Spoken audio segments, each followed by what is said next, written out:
And I said, you know, the rhythm, the language, the wisdom comes from my mother. The courage comes from my father. He had an impediment to speech. He couldn't talk well. But my mother could talk. And she was smart. That's where my self-confidence as a public speaker comes from, because she spoke in church. Right. Right. And I tell you, no preacher would out-talk her. And so I think, women, you know, you have to claim your own voice. Nobody's going to give it to you. And you have to claim your own space. Right. But you know, everything comes with a price. Yes. You willing to pay the price? Baldwin wrote this book, Price of the Ticket. Yes. If you're ready to pay the price, you can make it. Well, I think that is, let me just say, I think that's a part of the issue. People often say, I've heard people say to me recently, oh, you came out of nowhere, like they didn't know who I was or whatever. It's kind of funny to say that.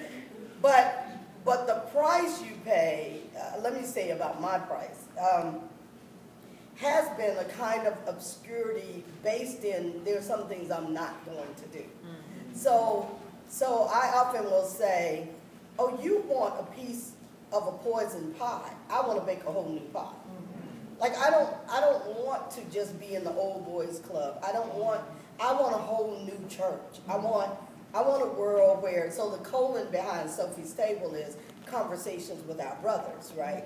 It's like, so how do we build community with men and women where together we're working for a world made new, for a just world? I mean, you inspire me because I've seen the evolution and the revolution in your writing over the years. You know, you talked about how Katie and all those people pushed you. Yes. But my hunch is the push came from a seed that was already planted from your mother. My mother was is the voice in my head. I always say she is my greatest theologian. I mean, just wonderful. And my father was an 8th grade educated man who was brilliant and knew the Bible backwards, forwards, up, down. You could say to my father, what's in Exodus, pick a text, and he could quote it. That he had a kind of brilliance that was stunning for who he was. And he was married to my mother, and they were an interesting pair. Yes. My mother had a master's in English. Oh, she did. Oh, well. You know, it was my mother, and also my grandmother, my mother's mother. Yes. I was my mother's mother, faithful.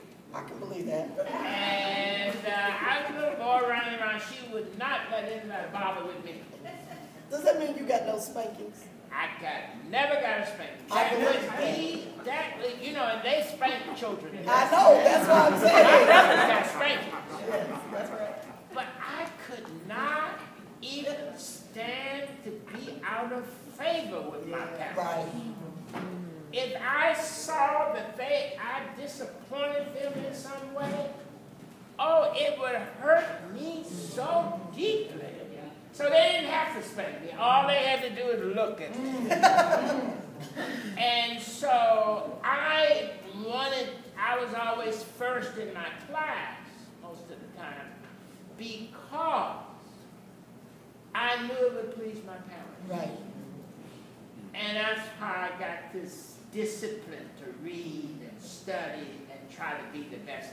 My father and my mother always told me, be the best you can. Yes. And if you do your best, they are pleased. Right.